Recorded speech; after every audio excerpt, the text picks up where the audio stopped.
Assalamualaikum warahmatullahi wabarakatuh. Selamat siang semuanya. Selamat datang kembali di channel kesayangan kita, Lelaki Sejati Channel. Wow.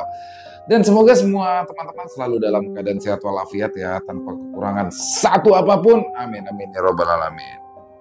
Dan pada kesempatan kali ini sekali lagi kami mengucapkan terima kasih kepada teman-teman yang selalu setia mendukung channel-channel kami. Ada 3 channel, Extreme Movie, Lo Bercerita, dan juga Lelaki Sejati Channel. Dan pada kesempatan siang hari ini kita akan membawakan kembali kisah dari Mas Restu Wiratmaja Ngipri Kete. Wah, yang sudah memasuki part keempat. Semakin seru saja dan semakin seperti teka-teki yang sulit untuk dipecahkan nih. Jadi ini kayak main catur lah ya, penuh intrik di dalamnya. Seru banget dan saya sampai terhanyut ya. Jadi di part 3 kemarin di mana tumbal atau pengawal dari Raja Rojo Kete ya, pengawal dari Rojo Kete yang mana itu akan dijadikan tumbal itu sudah ditentukan oleh Raden Angkoro, yaitu Raden Surapto. Nah, di part keempat ini kita akan lihat apakah Raden Surapto benar-benar ditumbalkan oleh Raden Angkoro sebagai pengawal Rojo Kete. Langsung aja kita simak, dan sebelum kita masuk ke dalam kisahnya, sekali lagi kita mohon buat teman-teman mungkin yang belum subscribe ya, bisa diklik tombol merah subscribe-nya, dan jangan lupa juga lonceng notifikasinya dinyalakan agar teman-teman bisa mendapatkan notifikasi dari konten-konten yang akan kami upload selanjutnya. Dan langsung saja kita masuk ke dalam kisahnya, mode horor. Tumbal pilihan Raden Angkoro. Hari berikutnya adalah hari di mana saat bapakku menunggu tanda-tanda akan terjadinya ritual dari tumbal berikutnya berlangsung. Mbak Neneng, Mbak Ayu, dan juga Mas Pangarep, ketiganya mengikuti Raden Angkoro untuk menuju ke sebuah tempat yang tidak diketahui letaknya. Pikir bapakku, ketiganya akan menjalani ritual tersebut sebelum akhirnya nanti Raden Surapto ditumbalkan. Namun ternyata Raden Surapto yang diketahui sebagai pion terpenting selanjutnya dari dijalankannya ritual pesugihan ini ternyata sudah mengetahui langkah dari Raden Angkoro. Dengan cepat Raden Surapto pun meminta bantuan kepada seseorang yang ternyata orang tersebut adalah orang terdekatnya. Dia adalah Kang Waris. Ya, Kang Waris sendiri yang kebetulan mendatangi rumah dari Raden Surapto pun meminta kepada Raden Surapto untuk bersembunyi di sebuah tempat yang dulunya dijadikan sebagai tempat para keturunan kekeratonan untuk bersembunyi dari kejaran orang-orang Belanda. Dan tempat tersebut dikenal sebagai Siti Pangaliran. Artinya adalah tempat yang mengalir. Disebut dengan Siti Pangaliran karena jika orang tersebut mendatangi tempat itu dan memiliki niat buruk ataupun jahat kepada seseorang, maka tempat tersebut akan berubah menjadi lautan yang sangat luas. Dengan arahan dari Kang Waris, Raden Surapto pun akhirnya berangkat menuju ke tempat tersebut, dan tepat saat di mana Raden Surapto sudah pergi ke tempat itu, Raden Angkoro dan ketiga keluarga ningrat lainnya pun mendatangi rumah Raden Surapto. Sesampainya di sana, mereka berempat pun bertemu dengan Kang Waris yang kala itu sedang terduduk sembari menunggu kedatangan Raden Angkoro dan ketiga keluarga ningrat. Raden Angkoro penasaran, bagaimana mungkin Kang Waris bisa lebih dulu mendatangi rumah Raden Surapto. Dengan tegas, Raden Angkoro pun langsung menanyakan kepada Kang Waris terkait keberadaan dari Raden Surapto. Namun, Kang Waris pun kala itu hanya tersenyum sembari mengatakan sesuatu hal yang membuat Raden Angkoro terkejut. Kalian semua sedang mencari pengawal Rojo Kete kan? Tanya Kang Waris. Raden Angkoro yang semula terdiam kini ekspresi wajahnya berubah secara drastis. Didekatinya Kang Waris dengan penuh amarah dan emosi yang sangat meluap. Kau menyembunyikan para pengawal Rojo Kete? Tanya Raden Angkoro dengan nada yang rendah, namun aura kemarahannya sudah terasa sangat jelas. Kang Waris pun lalu bangkit dari duduknya. Kemudian, dia pun menatap sebuah pohon yang sudah sangat tua usianya, seperti mengingatkan perjalanannya saat mengetahui keluarga Brotoseno yang mana telah melakukan praktek pesugihan ini secara turun-temurun. Aku sebenarnya sangat benci dengan apa yang sudah dijalankan oleh keluarga Brotoseno secara turun-temurun. Kan tetapi, karena aku adalah rakyat biasa dan tidak memiliki garis keturunan, mungkin ini bukan menjadi urusanku. Akan tetapi, karena Nyi Endang sudah sangat baik padaku, maka akan aku penuhi permintaan dari Nyi Endang untuk menyembunyikan semua pengawal Rojo Ketek supaya sistem pesugihan yang kalian inginkan tidak berjalan dengan mulus. Raden Angkoro yang mendengar ucapan dari Kang Waris pun sangat terkejut. Ternyata di balik hilangnya para pengawal Rojo Ketek karena Kang Waris orang yang sudah mengarahkan semua ini. Selain itu juga, Kang Waris mengatakan jika Nyi Endang sudah mengetahui praktek pesugihan ini memang sengaja menjadikan dirinya sebagai tumbal agar dirinya bisa terlepas dari jeratan keluarga Brotoseno. Nyi Endang itu sudah mengetahui praktek pesugihan ini sudah cukup lama, tapi ia tidak mengatakannya kepada seluruh anak-anaknya kecuali kepadaku. Dan dalam perkataannya, aku terkejut akan satu hal. Jelas Kang Waris. Apa itu? Tanya Raden Angkoro. Dia rela menjadikan dirinya sebagai tumbal dari berlangsungnya pemilihan Ratu Ketek. Namun dia sendiri tidak rela jika Rojo Ketek mencari tumbal berikutnya, yaitu pengawal Rojo Ketek itu sendiri. Bajingan. Tunggu dulu. Dengan tidak terpenuhinya syarat itu, maka pesugihan yang kalian lakukan itu tidak berarti apa-apa. Sedangkan Rojo Ketek akan memilih secara acak jika memang waktunya telah tiba. Jadi kemungkinan besarnya selama kalian tidak mendapatkan pengawal Rojo Ketek yang kalian inginkan, maka para lelaki yang sekarang berada di keluarga Ningrat lah yang akan dipilih secara acak untuk dijadikan tumbal berikutnya. Ucap Kang Waris dengan senyuman yang penuh dengan penyiksaan kepada Raden Angkoro. Mas Pangarep yang mendengarkan hal itu pun langsung ketakutan. Dia sendiri tidak percaya terkait apa yang memang menjadi sebuah aturan baru dari syarat pesugihan Ngipri Ketek ini. Jadi jika pengawal tidak bertemu, maka tumbal berikutnya adalah salah satu dari keluarga Ningrat yang masih terikat dengan pesugihan itu sendiri. Tanya Mas Pangarep. Kang Waris pun menatap tajam Mas Pangarep. Dia adalah satu-satunya dari keluarga Ningrat yang sangat dibenci karena kebodohan dan juga ambisi jahatnya untuk mendapatkan kekayaan. Mas Pangarep adalah orang yang membuat Nyi Endang meninggal dunia. Dan dari segala anggota keluarga Ningrat, hanya dirinya lah yang berani menjual nama keluarga Ningrat hanya untuk bekerja sama dengan keluarga Brotoseno. Ya, keluarga Brotoseno yang memang sudah mengiming-imingi kekayaan dengan jumlah yang sangat besar membuat Mas Pangarep pun terpincut hatinya. Ia pun lalu mengajak Mbak Ayu untuk bergabung, lalu adik-adiknya yang lain dipaksa untuk mengikuti perintahnya. Jika tidak, maka nasib mereka akan seperti ibunya yang akan dijadikan tumbal dari pesugihan itu sendiri.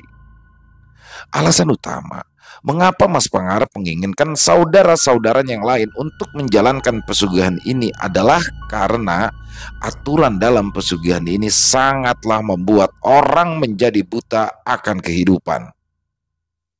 Jika orang tersebut sudah berhasil menjalankan semua aturan dari pesugihan ini, maka dirinya pun akan mendapatkan kekayaan yang sangat berlimpah. Dan bukan hanya itu saja, Kekayaan itu akan meneruskannya kepada keluarganya yang lain sampai dengan 7 turunan. Ya, kekayaan ini akan terus-menerus meliputi dirinya dan juga generasi selanjutnya sampai pesugihan ini terus dijalankan secara turun-temurun.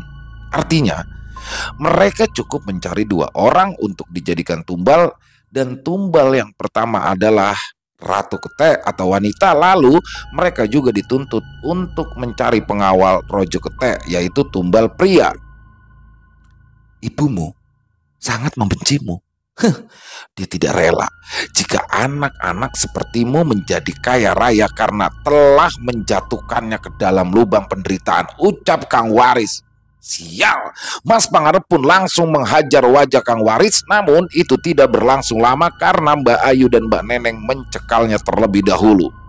Raden Angkoro benar-benar dalam kondisi yang sangat bingung. Ya, dia sama sekali tidak mengerti mengapa rencananya selalu saja ada yang menghalangi.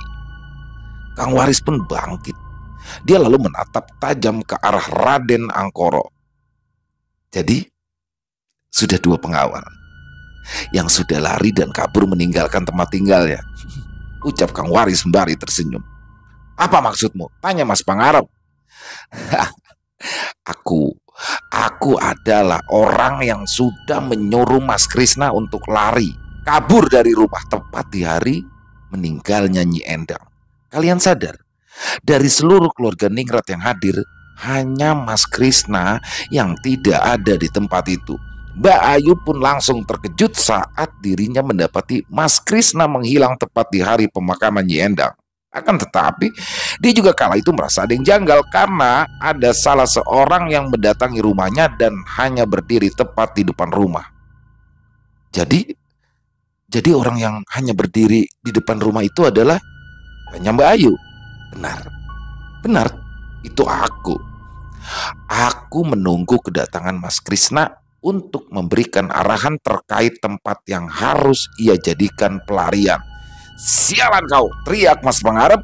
Raden Angkoro pun langsung mendekati Kang Waris dan dengan cepat ia pun mencekik leher Kang Waris dengan sangat kuat hingga Kang Waris sendiri merasakan adanya bantuan tenaga dari makhluk lain yang menyelimuti tubuhnya. Dia adalah kodam bawaan dari leluhur Algojo Keraton.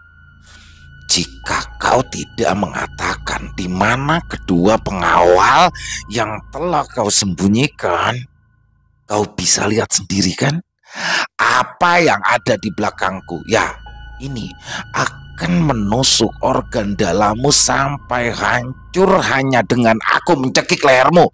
Kang Waris kala itu melihat sosok Algojo dengan wajah yang sangat menyeramkan itu sudah siap untuk mengangkat senjatanya dan perlahan mengarahkan ke perutnya. Ya, secara perlahan. Namun, bukan Kang Waris namanya jika dia tidak memiliki rencana lain untuk bisa kabur dari jeratan Raden Angkoro.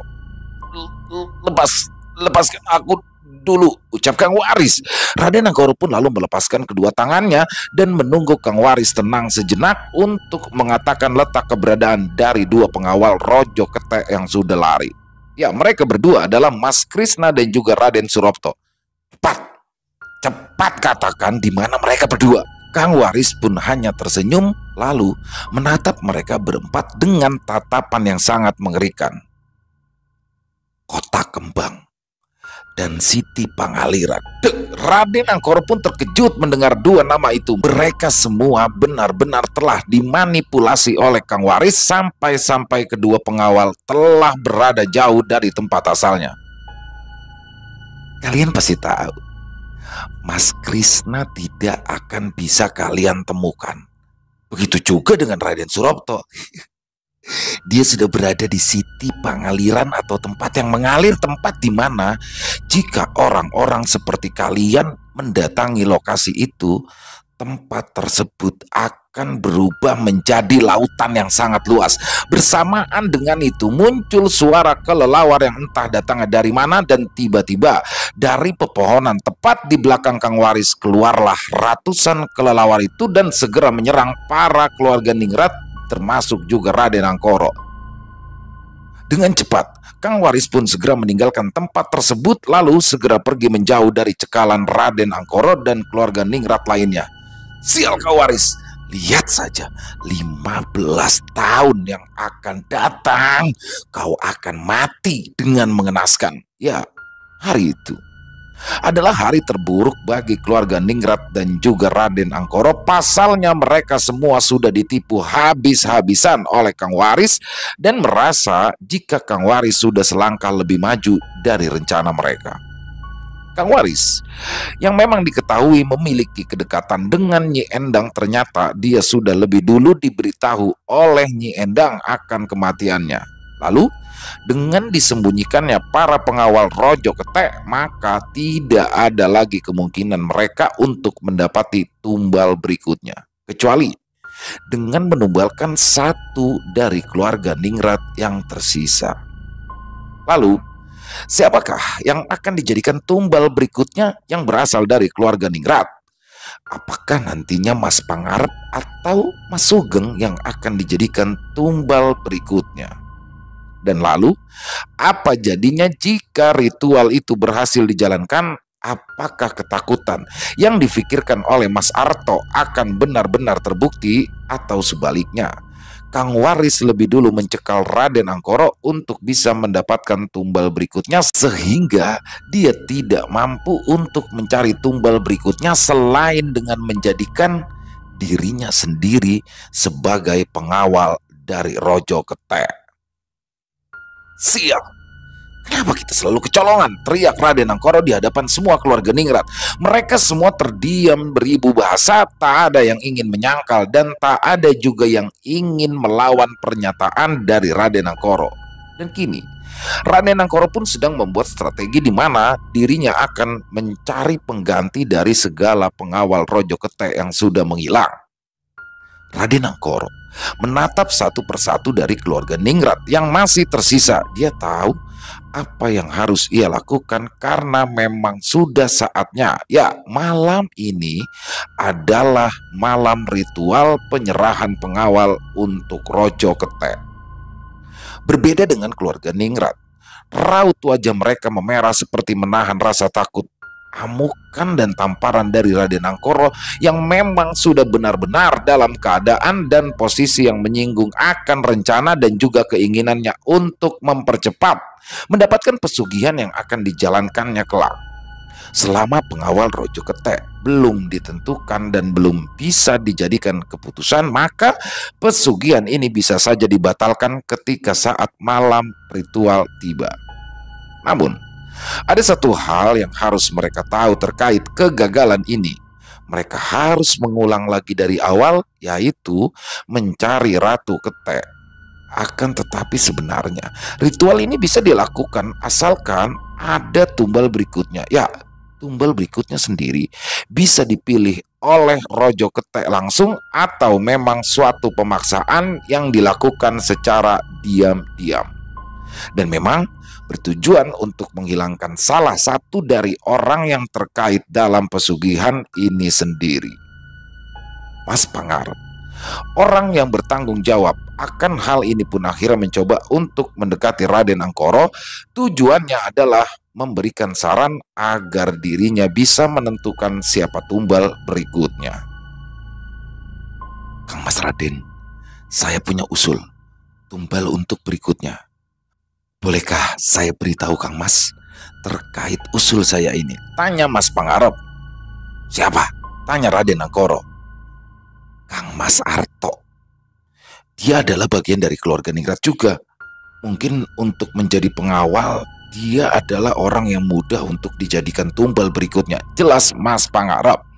Raden Angkoro kemudian berpikir dalam-dalam. Dia seperti mengingat sesuatu saat di mana ada sesuatu yang memang akan dijadikan rencananya dalam 15 tahun ke depan nanti. Tidak, aku tidak setuju. Jelas Raden Angkoro. Ya, semua keluarga Ningrat yang mendengar hal itu pun langsung terkejut. Mereka seperti tidak percaya jika Raden Angkoro tidak memilih Mas Arto sebagai korban ataupun tumbal berikutnya. Loh, mengapa Kang Mas Raden? Tanya Mas Pangarep. Aku sudah memiliki calonnya, ucap Raden Angkoro. Siapa Kang Mas Raden? Tanya Mas Pangarep. Sini, kemarikan telingamu. Raden Angkoro pun lalu membisiki sesuatu kepada Mas Pangarep. Namun terdengar sedikit suara ancaman yang diarahkan Raden Angkoro kepada Mas Pangarep. Belum tahu apa isi bisikan yang memang disampaikan Raden Angkoro kepada Mas Pangarep, akan tetapi saat di poin-poin tertentu wajah Mas Pangarep pun berubah menjadi merah karena rasa takutnya kala mendengar bocoran rahasia dari Raden Angkoro terkait rencana penumbalan korban selanjutnya.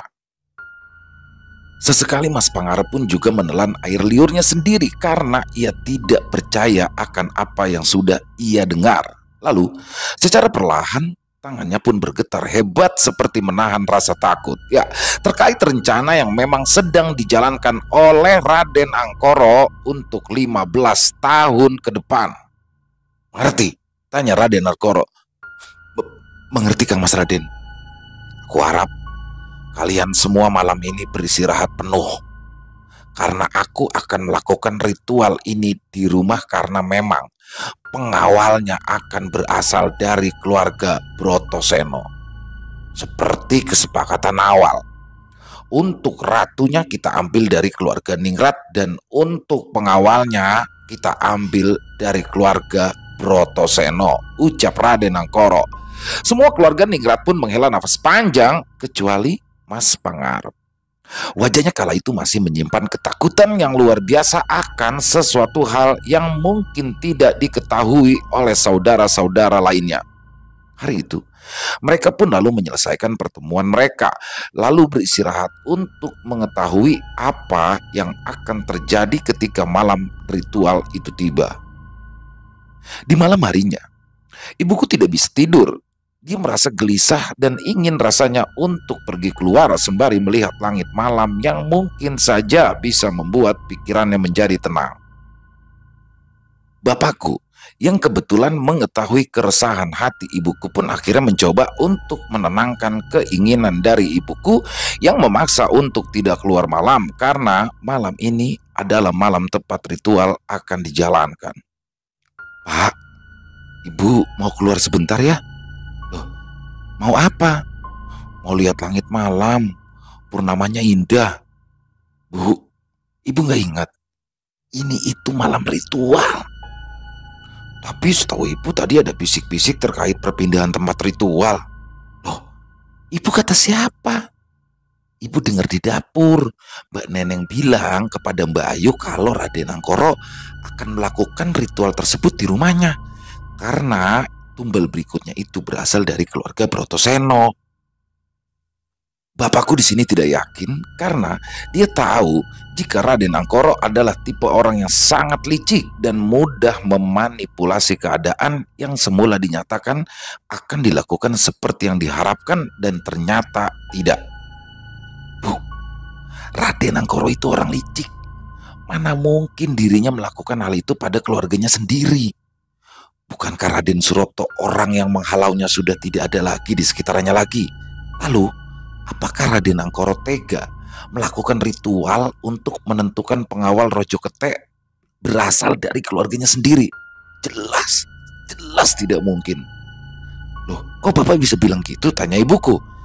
Setahu Bapak, orang yang melawan Raden Angkoro dari keluarga Brotoseno hanyalah Raden Suropto. Jadi kemungkinan besar hal semacam itu tidak akan terjadi kecuali kepada Raden Suropto sendiri. Karena Raden Suropto sudah melarikan diri ke Siti Pangaliran. Siapa lagi korban selanjutnya? Tidak mungkin jika itu berasal dari keluarganya sendiri. Ibuku pun di sini mulai mengerti maksud dari bapakku. Ya, mungkin ada pernyataan yang benar yang diarahkan bapakku kepada ibu terkait tumbal berikutnya yang bisa saja berasal dari keluarga Ningrat. Mengetahui hal licik yang pernah dilakukan oleh Raden Angkoro memungkinkan jika korban dan tumbal berikutnya adalah dari keluarga Ningrat sendiri. Tapi Pak, ibu kan cuma mau lihat langit malam. Bapakku pun hanya terdiam. Kala itu ia melihat jam yang sudah menunjukkan pukul 8 malam. Sebenarnya ritual itu akan dilaksanakan pada tengah malam.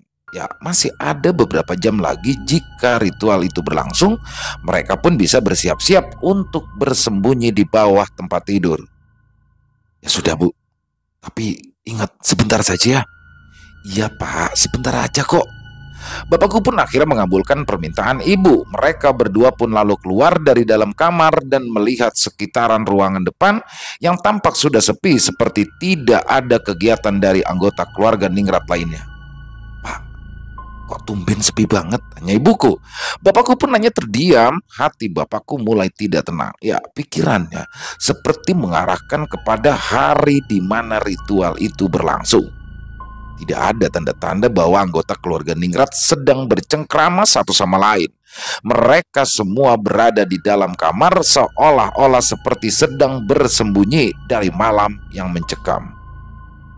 Saat dimana ibuku ingin membuka pintu, pandangan bapakku kala itu seperti melihat sesuatu yang akan terjadi di beberapa jam yang akan datang. Ya, bapakku melihat ada seseorang yang datang ke rumah tepat di tengah malam.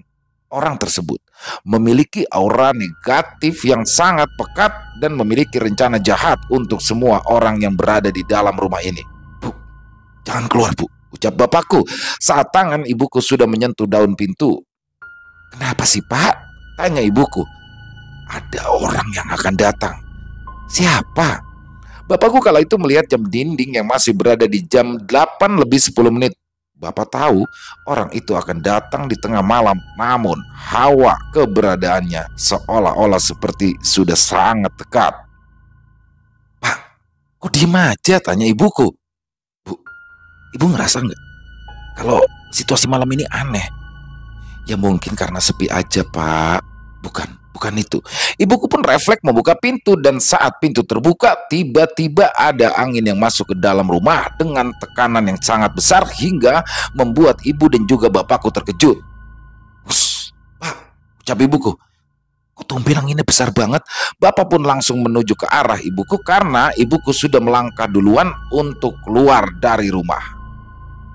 Mereka berdua pun lalu menatap langit yang sangat indah. Purnama kali ini benar-benar menggambarkan perasaan mereka berdua yang memang menginginkan ketenangan lebih dari apa yang mereka harapkan. Pak, kira-kira anak pertama kita nanti mau dinamakan siapa? Tanya ibuku.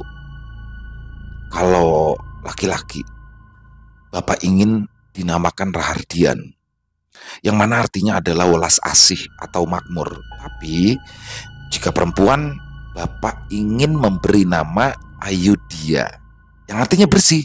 Bapakku pun lalu memeluk ibuku dari arah belakang. Dia sangat merindukan saat dimana suasana hanya milik mereka berdua, sembari melihat langit yang benar-benar cantik dan mempesona.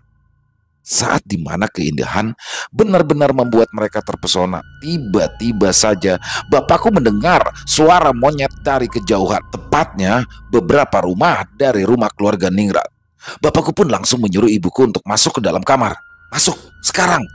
Loh, ada apa, Pak? Tanya ibuku. Mereka sudah datang. Siapa?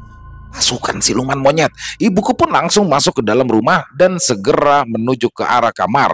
Dia langsung bersembunyi di bawah tempat tidur karena tahu apa yang harus dilakukan sewaktu para siluman monyet itu datang. Sementara itu, bapakku pun keluar sejenak untuk memastikan kehadiran mereka. Bapak ingin tahu, apakah ini hanya kebetulan atau memang firasatnya yang benar jika ritual akan tetap dilakukan di rumah keluarga ningrat untuk menentukan pengawal berikutnya. Dan saat bapak mulai keluar beberapa langkah dari rumah hingga melewati pagar pembatas, kala itu dia melihat pemandangan yang sangat-sangat mengerikan. Dari kejauhan, bapak melihat pasukan siluman monyet beserta jin kala ireng sedang menuju ke rumah. Tubuh bapakku yang semula kuat kini pun melemas seolah seperti tidak mau bergerak. Suara jin kala ireng juga terdengar begitu jelas dari kejauhan.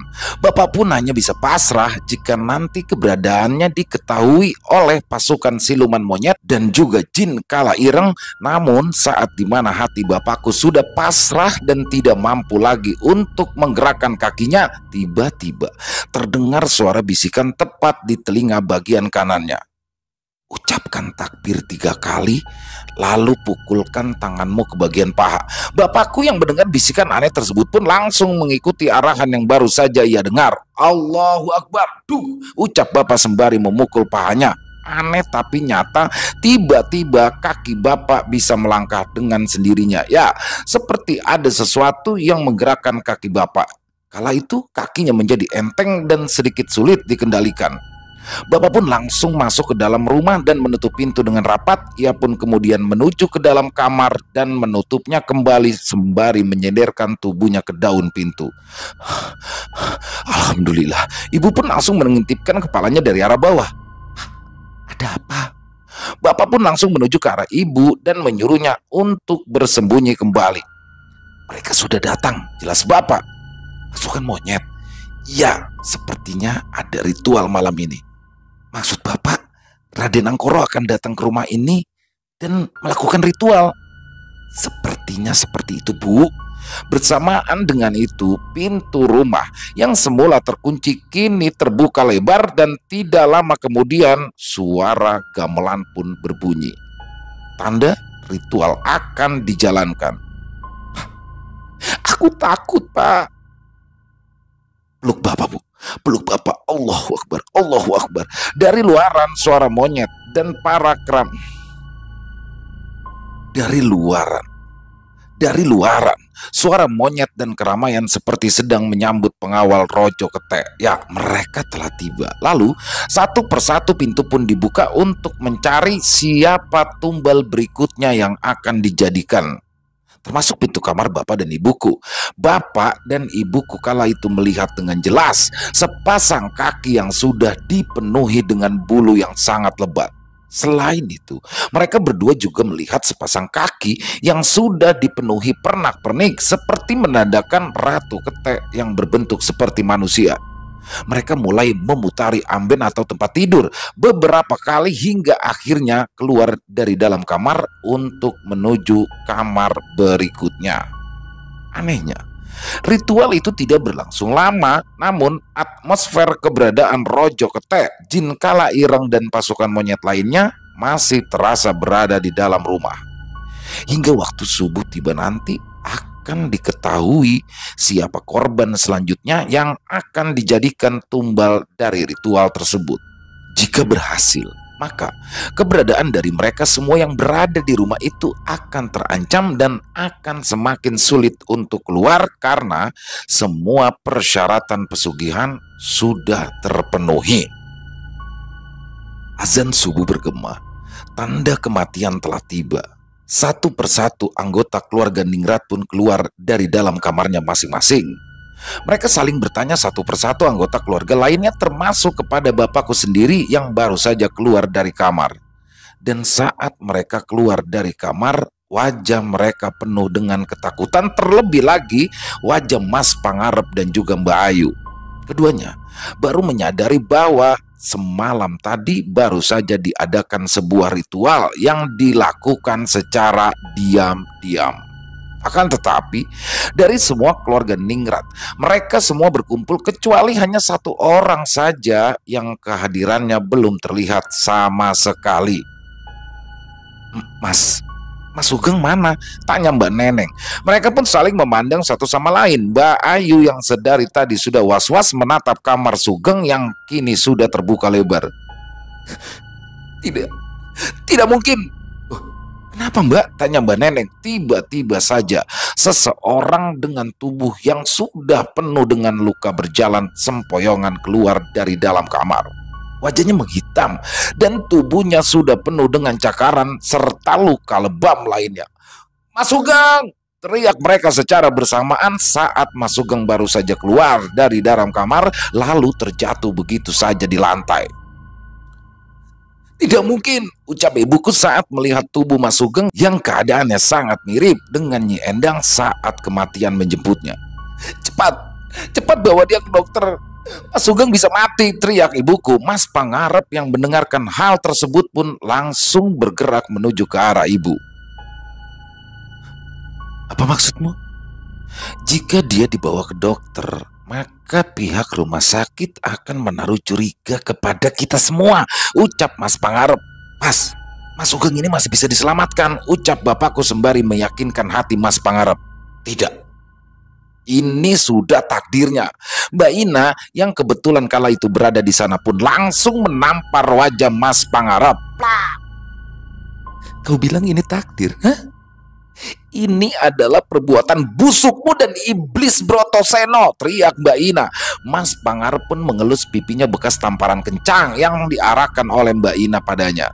Mbak Ina yang merasa bersalah pun langsung mundur ke arah belakang untuk menghindari amukan dari Mas Pangarep yang terlihat memasang wajah kesalnya. Kamu tahu siapa orang yang baru saja kamu tampar? Hang? Tanya Mas Pangarep sembari mendekati Mbak Ina yang dirinya juga mulai menghindari Mas Pangarep. Kamu tahu, kita semua yang ada di sini sudah tidak bisa lagi diselamatkan. Masing-masing dari kita, semua, mau tidak mau, akan menjadi korban karena pengawal dari Rojo Ketek sudah didapatkan, ucap Mas Pangarep. Hentikan, teriak Mbak Ayu. Mas Pangarep pun mulai mendekati Mbak Ina, lalu mencekik lehernya hingga tubuhnya tersandar di dinding tembok. Ina, jika mulutmu tidak bisa digunakan untuk bicara yang baik, lebih baik jangan memperkeruh suasana yang kala ini sedang rumit, paham? Ucap Mas Pangarep. Mbak Ina pun hanya mengangguk pelan. Dia tidak berkutik sama sekali dikala Mas Pangarep menggertaknya. Mbak Neneng yang masih berada di dekat Mas Sugeng pun langsung berteriak kencang ketika dirinya melihat Mas Sugeng mulai mengeluarkan banyak sekali darah segar dari mulutnya. Sontak saja hal ini pun membuat para keluarga anggota ningrat lainnya langsung membawanya ke dalam kamar. Mas Sugeng yang didapati sebagai korban selanjutnya dari penumbalan Ngipri Ketek ini pun digadang-gadang oleh banyak pilihan. Wajah penuh penyesalan tergambarkan dari masing-masing anggota keluarga ningrat. Mas Pangarep yang semula merasa jika penumbalan ini akan terjadi pada keluarga Brotoseno, ternyata dirinya telah dibodohi oleh Raden Angkoro. Bapak dan ibuku juga merasa kasihan dengan kondisi Mas Sugeng yang kala itu benar-benar sudah berada di ambang kematian. Apa yang harus kita lakukan? Tanya Mbak Ina dengan nada yang panik. Mbak Ayu dan juga Mas Pangarep pun tidak bisa menjawab apapun akan pertanyaan itu. Dengan melihat kondisinya saja, mereka berdua tidak bisa melakukan apa-apa karena memang semua yang sudah digariskan akan penumbalan ini. Mereka tidak akan bisa selamat ataupun hidup lebih lama, dan jika memang orang tersebut masih bisa hidup lama, itu berarti penangguhan kematiannya sudah ditentukan di waktu tertentu. Tepat saat dimana bapakku menatap ke arah Mas Sugeng, tiba-tiba saja pandangan Mas Sugeng langsung mengarahkan ke bapak.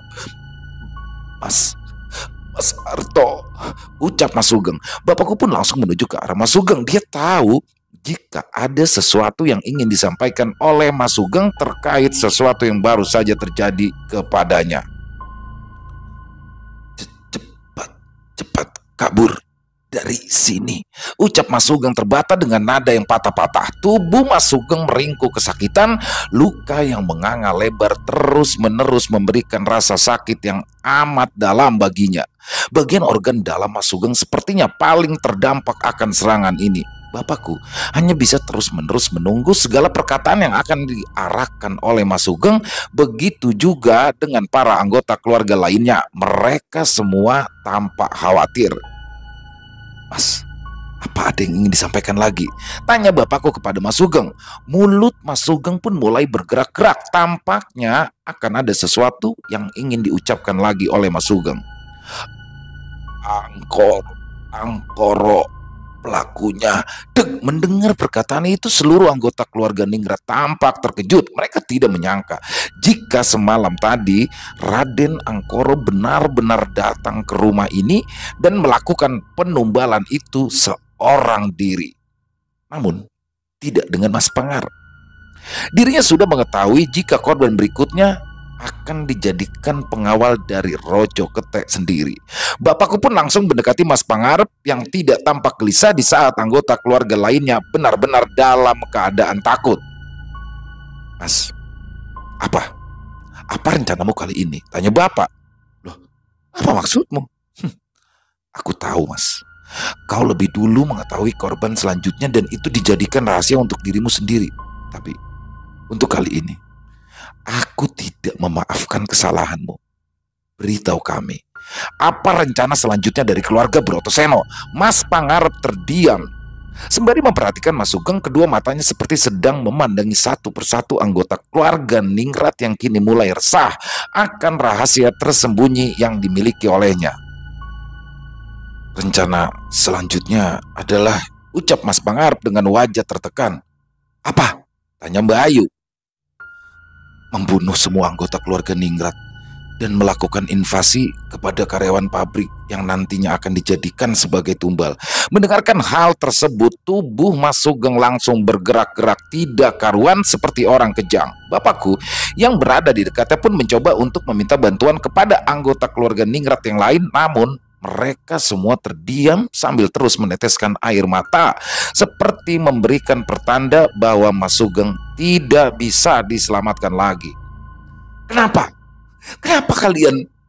Ini saudara kalian. Dia sekarat. Mengapa kalian semua tidak mempunyai hati untuk membantunya?" teriak bapakku dengan nada yang sangat kesal. "Pak, Bu, kita harus membawa Mas Sugeng. Kita harus bawa Mas Sugeng ke Kang Waris. Dia masih bisa diselamatkan. Ayo, jangan sampai Mas Sugeng menjadi pengawal Rojo Ketek. Jika semua rencana Raden Angkoro berhasil, maka kita semua akan dijadikan tumbal." "Pak," ucap ibuku sembari meneteskan air mata karena melihat kondisi Mas Sugeng yang kini sudah semakin parah. "Bu, ayo Bu, bantu aku. Bantu aku angkat tubuh Mas Sugeng. Jika mereka semua tidak ada yang ingin membantu, ayo kita berdua saja." Tiba-tiba ibuku menghampiri bapak yang kala itu sedang memegangi tangan Mas Sugeng. Lalu tidak lama kemudian ibu langsung memeluk bapak sembari mengatakan sesuatu. "Mas Sugeng, Pak. Mas Sugeng sudah meninggal." Dek, hati bapakku hancur seketika. Mulutnya tidak bisa berkata apa-apa di saat ibuku mengatakan hal yang sangat menyakitkan. "Mas Sugeng sudah meninggal, Pak," ucap ibu. Isak tangis pun memenuhi ruangan kamar Mas Sugeng. Mereka semua tidak percaya jika Mas Sugeng kini benar-benar telah tiada. Kita semua akan mati, Bu," ucap bapak. Perlahan pelukan ibu memudar. Kini wajah bapak menunduk seperti menahan kesedihan yang sudah ia tahan sejak lama. Dan lalu perlahan bapakku pun menutup kedua mata Mas Sugeng sembari melantunkan kalimat tarji, "Inna lillahi wa inna ilaihi rojiun." Mbak Ani pun segera keluar dari kamar sembari menangis. Dia berteriak kencang dan memukuli pintu seperti meratapi kematian Mas Sugeng. Mbak Neneng menjatuhkan dirinya ke lantai karena merasa kehidupannya seolah telah selesai. Bapak pun kemudian mendekati Mas Pangarep sembari mengelus-ngelus pundaknya. Lalu dia menatap wajah Mas Pangarep sembari mengatakan sesuatu. Selamat Mas. Rencanamu berhasil. Dan kini semua keluarga anggota Ningrat akan menjadi tumbal berikutnya. Dan tanpa kau sadari, langkahmu itu telah membawa kita semua menuju ke rencana kematian Raden Angkoro. Sekali lagi, aku ucapkan selamat untukmu. Bapak pun langsung keluar dari dalam kamar Mas Sugeng diikuti oleh ibuku. Mereka berdua pun langsung menuju ke kamar sembari merenungi langkah apa selanjutnya yang harus diambil untuk bisa lari dari cekalan Raden Angkoro. Kematian Mas Sugeng telah membuka rencana lain dari Raden Angkoro. Saat pemakaman Mas Sugeng, Raden Angkoro tidak berziarah. Bahkan saat itu keluarga Ningrat sengaja melakukan pemakaman secara sembunyi-sembunyi untuk menghindari Raden Angkoro dan juga keluarga Brotoseno lainnya. Dengan terjadinya tragedi memilukan ini, ada dua kemungkinan yang akan terjadi kepada seluruh keluarga anggota Ningrat. Satu, mereka akan kabur dari rumah untuk mengikuti jejak Mas Krishna yang kini sudah aman dan tidak lagi dilakukan pengejaran. Namun, Raden Angkoro yang memang haus akan keinginan, ia akan terus-menerus melakukan invasi besar-besaran agar seluruh anggota keluarga Ningrat musnah. Kedua, keluarga Ningrat akan menetap namun juga melakukan sedikit perlawanan untuk bisa menghentikan pesugihan ini. Akan tetapi, usaha ini akan berdampak kecil karena pesugihan ini sudah berjalan, di mana dalam pesugihan ini jika ratu dan pengawal sudah didapatkan, maka untuk melakukan penumbalan tidak lagi memerlukan ritual seperti biasanya. Perlahan, satu persatu anggota keluarga Ningrat pergi meninggalkan pemakaman Mas Sugeng. Kini hanya tersisa bapak, ibu, Mas Pangarep, dan juga Mbak Ayu. Bagaimana langkah selanjutmu, Mas Harto? Tanya Mas Pangarep kepada bapak. Bapak yang masih mengelus-ngelus nisan Mas Sugeng pun langsung beranjak bangkit. Ia menatap ke arah langit untuk sejenak sembari menikmati tetesan hujan yang jatuh secara perlahan. Hidup ini seperti kita berada di tengah lautan. Akan ada badai yang menghampiri kapal kita, atau mungkin ada perompak yang akan menjarah seluruh harta kita. Namun, jika kita tidak mempersiapkan keduanya, untuk apa? Untuk apa kita hidup di dunia ini? Tanya balik bapak sembari menatap wajah Mas Pangarep dengan tatapan yang sangat tajam. Mas Pangarep pun merasa tersindir akan hal itu. Dia sendiri belum menentukan langkah selanjutnya ketika tragedi ini terjadi. Pilihannya yang salah menjadikan Mas Pangarep dan seluruh anggota keluarga Ningrat lainnya tidak bisa menentukan jalan kehidupan selanjutnya. Menurutmu, apa yang harus aku lakukan untuk menebus semua dosa-dosaku? Tanya Mas Pangarep kepada bapak. Tentukan hidupmu di sini, ucap bapak sembari menyentuh dada Mas Pangarep. Bapak pun lalu menyuruh kepada ibuku untuk segera meninggalkan pemakaman dan kembali ke rumah. Hujan perlahan turun. Rintikannya kini semakin deras dan mulai membasahi tubuh Mas Pangarep serta Mbak Ayu yang masih berdiam diri di hadapan makam Mas Sugeng. Mereka berdua seolah seperti sedang meratapi nasibnya masing-masing karena telah melakukan sebuah kesalahan yang sangat besar, fatal bagi seluruh anggota keluarga lainnya.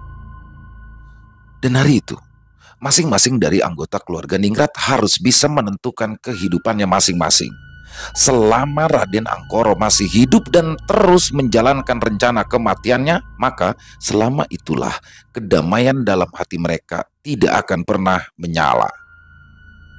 Dan tepat di saat bapak dan ibuku tiba di rumah, kala itu mereka langsung terkejut saat melihat seseorang yang sangat dikenali sudah berdiri di halaman rumah. Ya, dia adalah Kang Waris. Kang Waris? Tanya bapak. Aku sudah mendengar kabar yang memprihatinkan. Raden Angkoro berhasil menyempurnakan ritual, ucap Kang Waris. Benar, Kang. Kami semua sudah masuk dalam perangkap rencana kematian Raden Angkoro. Bahkan seluruh anggota keluarga Ningrat sendiri sudah kehilangan arah, ucap bapak lirih. Oh tidak, tidak semuanya. Jelas Kang Waris. Maksud Kang Waris? Tanya ibuku. Pangarep itu sudah memperkirakan ini semua. Dia sengaja memanipulasi diri untuk berpura-pura sedih dan merasa kehilangan arah agar semua anggota keluarga Ningrat kehilangan kendali hidup. Ya, mereka terjebak di dalam satu rencana. Jelas Kang Waris. Satu rencana? Apa jangan-jangan mereka bekerja sama lebih jauh dari yang kau tahu? Dalam konsep yang melakukan pesugihan, siapa yang bertahan, maka dialah yang akan mendapatkan keuntungan. Sisanya ya harus dijadikan korban dan ditumbalkan. Memang benar apa yang sudah dikatakan Kang Waris. Mas Pangarep hanya berpura-pura sedih dan tidak menampakkan rasa kegelisahannya seperti Mbak Ina maupun Mbak Neneng. Kau tahu siapa Ratu Ketek dalam ritual pesugihan ini? Tanya Kang Waris. Mbak Neneng, tanya bapak. Dia adalah istri dari Mas Pangarep. Duh, Bapak dan ibuku sangat terkejut. Mereka berdua baru menyadari jika ada salah satu anggota keluarga Ningrat yang belum terlihat sampai saat ini. Dia adalah istri dari Mas Pangarep, yaitu Mbak Mawar. Dan jika memang benar Mbak Mawar adalah Ratu Ketek selama ini, berarti dirinya telah berkoordinasi dengan Mas Pangarep dan juga Raden Angkoro untuk mencari pengawal Rojo Ketek jauh-jauh hari. Lalu, langkah apa yang akan diberikan Kang Waris agar bisa menyelamatkan Mas Arto dan seluruh anggota keluarga Ningrat agar bisa terlepas dari cengkraman Raden Angkoro? Apakah dengan melakukan pati obor semuanya akan selesai dan bisa terhindar dari tumbal pesugihan yang akan dijalankan oleh Raden Angkoro dan juga Mas Pangarep beserta istrinya? Selesai. Wah, luar biasa kisahnya, sungguh luar biasa. Nggak nyangka banget nggak nyangka banget. Jadi betapa liciknya Raden Angkoro ya. Wah, sungguh luar biasa. Jadi di mana tadinya harusnya Raden Surapto yang dikorbankan pada awal, tapi ternyata Raden Surapto berhasil dilarikan, dan ternyata dengan tipu dayanya, dengan muslihatnya, dia bilang akan menumbalkan dari keluarganya sendiri, tapi ternyata justru dari keluarga Ningrat yang dimana yang akhirnya menjadi tumbal adalah Mas Sugeng.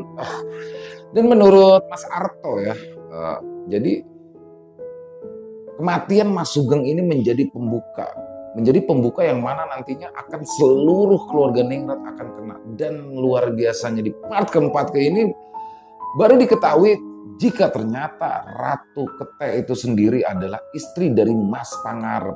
Luar biasa. Yang selama ini kita tahunya itu adalah Mbak Neneng ya, ternyata bukan.